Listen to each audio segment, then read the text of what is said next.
A violent series of attacks as two Minnesota lawmakers are ambushed in their homes over the weekend. The suspect caught just hours ago, and now it's a warning to politicians on both sides of the aisle. ABC News correspondent Jim Ryan is live. Morning, LaDonna. Yeah, and you're finding now that a growing number of lawmakers at every level are looking over their shoulders. Members of Congress of both parties will get a briefing today on security measures to try to keep them safe. But the fact that this happened in the legislators' homes, LaDonna, makes it even more complicated.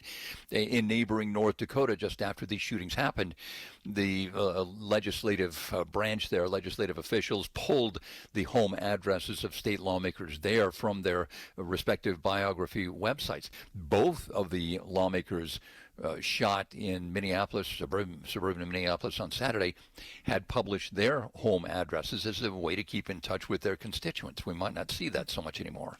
Jim, Nohelani here. Are there any known threats to other lawmakers at this time, or is this just a strong, word of caution? We do have a president who doesn't mince words here.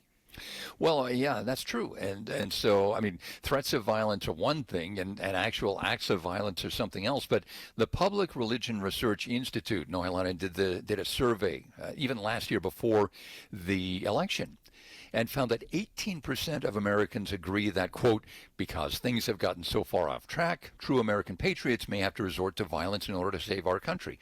I mean, it's only 18%, but it's 18%. That's 1 in 5. That doesn't mean that these people, support violence or that they are going to carry out acts of violence to a political end. But 18% agree that it could be necessary. That's disturbing.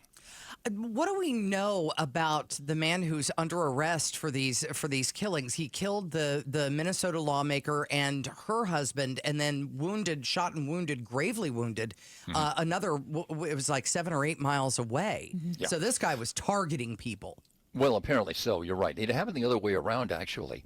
The daughter of the state representative or the state senator who was wounded, the child called police to say that her parents had been shot. And so, and they survived. The state senator and his wife did survive, and they're going to be okay. But a sergeant who responded to that shooting said, you know what?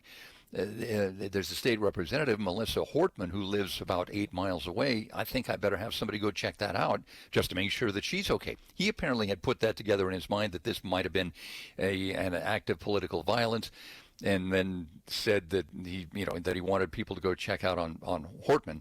That's when they found Melissa Hortman and her husband had been shot to death. The suspect was there at that home, dressed as a police officer. He managed to escape and then was captured yesterday. So the good thing about this, LaDonna, I suppose, is that he was taken alive, and we may get some insights as to what he was thinking, why he did this. Well, because that will be the question, won't it? I mean, it's the question on everyone's mind right now, as it is. Why did he do it? We've heard from some of his friends saying he sent text messages to them ahead of time. They didn't know what they meant, seemed rather veiled. But that will be the next question. Well, and I think that, there are probably a lot of people in the lawmaking business right now, and even just, public-facing people who are looking askance now going, is there any way that something like this could happen here? We just don't know what sets people off. Yeah, well, you're right, and taking steps now to secure themselves, and in the end, it'll be more difficult for constituents who have questions or have concerns or have issues to bring up with their lawmakers at every level to reach out to them, because lawmakers are going to be much more astute about this or more concerned about putting out too much information about themselves. All right, that's Jim Ryan for us this morning, ABC News correspondent, live talking about the assassination and murder attempts of Minnesota lawmakers. We thank you for your time. Thanks for watching Arizona's Morning News.